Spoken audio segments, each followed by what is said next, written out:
ہم نے رب کے حکموں کو توڑا، ہم نے پرواہ ہی نہیں کی۔ ہم سمجھے دنیا میں آئے ہیں تو ہماری دنیا ہے، آوارہ ہوں، خواہشات نفس کے مطابق زندگی گزاریں، آنکھیں بے حیائی میں لگی رہیں، سوچیں آوارگی میں لگی رہیں، کان نغمے سنتے رہے، زبان جھوٹ بکتی رہی، ظلم و جبر کا بازار گرم رکھا، عصمتیں عزتیں پامال کرتا رہا، لوگوں کا مال لوٹتا رہا، حق غصب کرتا رہا، کلیجے اور دل چیرتا رہا، لوگوں کو زخمی کرتا رہا، لوگوں کے جذبات سے کھیلتا رہا، پرواہ نہیں کی کہ یہ دنیا ہے، امتحان گاہ ہے، چند دنوں کے لیے آئے ہیں، اللہ کے حضور پیش ہونا ہے، عملوں کا حساب ہونا ہے۔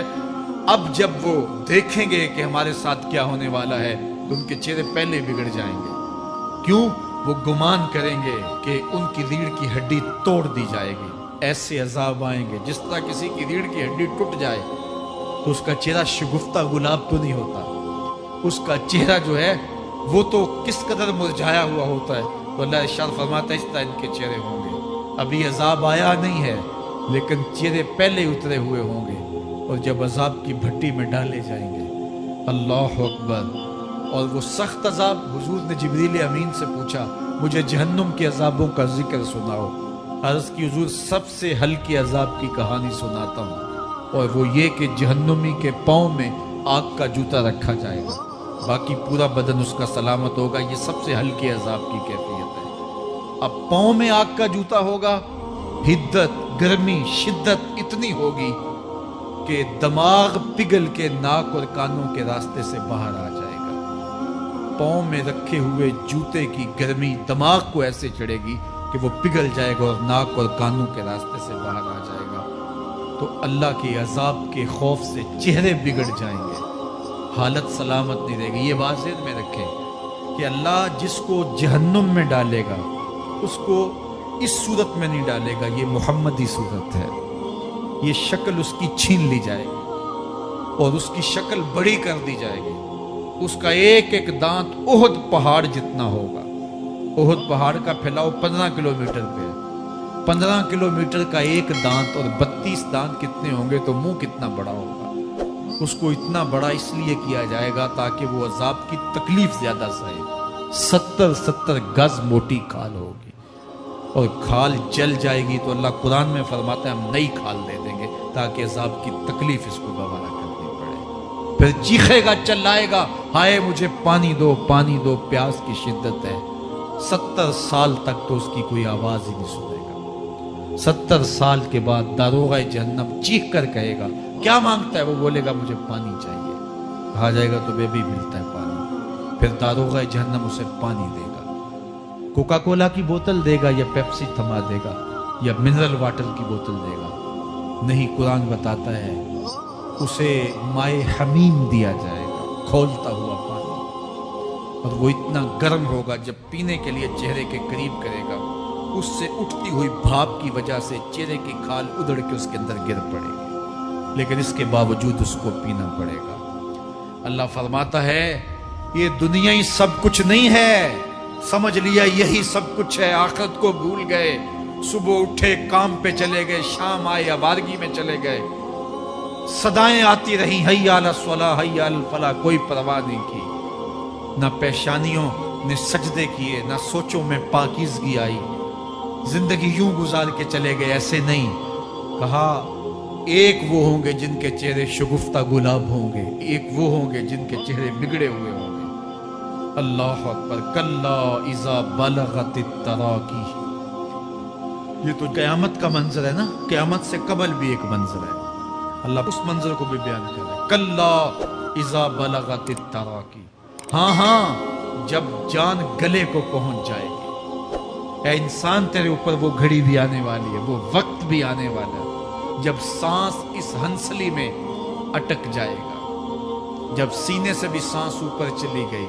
اب ڈاکٹر بھی لا علاج قرار دے رہے ہیں کہ اب علاج نہیں رہا ہے، جان بس اب نکلنا چاہ رہی ہے، اور کہا جائے گا کوئی جھاڑ پھونک والا بلاؤ۔ اب ڈاکٹروں نے تو جواب دے دیا، اب سانس اٹک گئی گلے میں، چند لمحوں کی مہمان ہے، اب ڈاکٹروں نے کہا اب ہماری جانب سے لا علاج ہو گیا، اب لے جاؤ اس کو گھر یا وینٹیلیٹر پہ ڈال دیتے ہیں اس کو، بس اب ہماری جانب سے کوئی اس کا علاج نہیں ہے۔ اب گھر والے روتے ہیں، کہتے ہیں کوئی جھاڑ پھونک والا لاؤ، کوئی دم والا لاؤ، شاید وہ کوئی دم کرے تو اس کی جان میں جان آ جائے۔ ڈاکٹروں نے تو لا علاج قرار دے دیا۔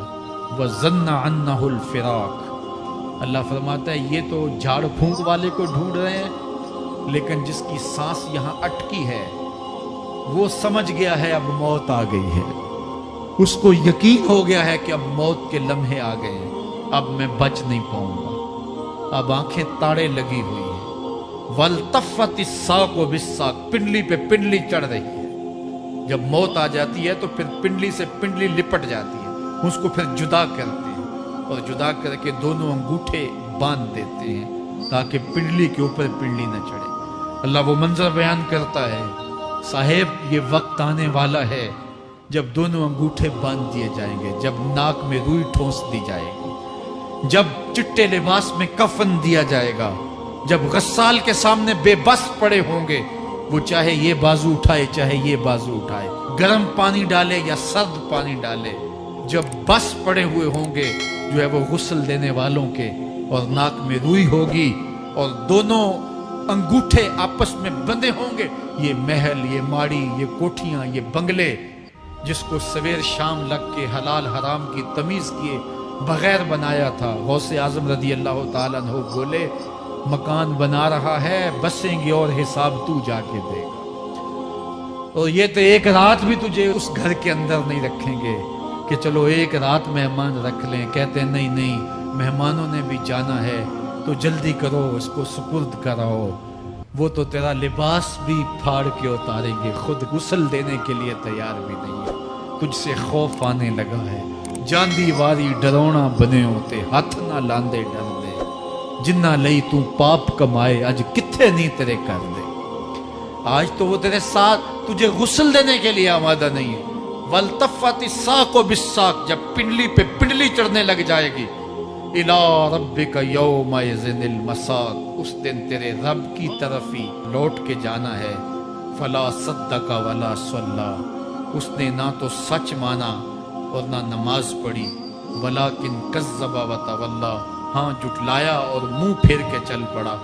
ثُمَّ ذَهَبَ إِلَىٰ أَهْلِهِ يَتَمَطَّىٰ، پھر اپنے گھر کو اکڑتا ہوا چلا۔ اولا لک فاولا ثم اولا لک فاولا، تیری خرابی آ پہنچی، ہاں تیری خرابی آ پہنچی۔ ایحسب الانسان ان یترک سدی، انسان دنیا میں یہ گمان کرتا ہے اس کو سدا چھوڑ دیا جائے گا۔ سدا عربی میں ایسے اونٹ کو کہتے ہیں جس کی مہار کسی کے ہاتھ میں نہ ہو، شترے بے مہار، جہاں مرضی جس گھاٹ سے چاہے پانی پیے، جہاں سے مرضی چارہ لے، تو شترے بے مہار کو کہتے ہیں سدا۔ تو یہ انسان بھی گمان کرتا ہے کہ میں بھی سدا ہوں، مجھے کوئی کیوں پوچھے، میرے جذبات پہ کوئی کیوں قدغن لگائے، مجھے کیوں روکے کوئی۔ بالخصوص جوانی کے ایام کے اندر جوان کو بڑا ہوتا ہے کہ کوئی مجھے کیوں، وہ تو ماں باپ کے کہنے میں بھی نہیں آنا چاہتا، وہ کہتا ہے کیوں مجھے روکتے ہیں، میری جوانی ہے، میرے جذبات ہیں، مجھے آزادی سے جینے دو، کیوں میرے راستے میں رکاوٹ بنتے ہو، میں سدا ہوں۔ اللہ فرماتا ہے نہیں، ایک اونٹ تو سدا ہو سکتا ہے، جس کو میں نے اشرف المخلوقات بنایا ہے، اس کو تو سدا نہیں چھوڑوں گا، اس کو تو پابند بناؤں گا حکام کا۔ اب وہ کہتا ہے کہ نہیں نہیں، یہ کیسے دوبارہ اٹھائے جائیں گے؟ اب دوبارہ وہی بات پھر آ گئی، الم یک نطفۃ من منی یمنی، اللہ فرماتا ہے ایک بوند تھی نا، پانی کا ایک قطرہ تھا جو رحم مادر میں رکھا گیا، ثم کان علقہ، پھر وہ پانی کا قطرہ لوتھڑا بنا، فخلق فسوی، پھر اللہ نے اسے پیدا فرمایا اور پھر ٹھیک ہموار کیا، فجعل منہ الزوجین الذکر والانثی، پھر اس سے وہ جوڑ بنائے، کوئی مرد بنایا کوئی عورت بنائی۔ کہا اب غور کر، اب تیری آنکھیں دیکھتی ہیں، بجلیاں چمکتی ہیں، تیری زبان کا طوطی بولتا ہے، لوگ اشش کرتے ہیں تیری گفتگو پہ، تیری گفتار پہ صدقے جاتے ہیں، تیرے لہجے کے جمال کو دیکھتے ہیں، تیرے سینے کا زور، تیرے پنجوں کی طاقت، تیری دماغ کی تیزیاں اور تیری سوچوں کے اجالے، تیری زوردار ٹانگیں، تیرے کڑیل بازو،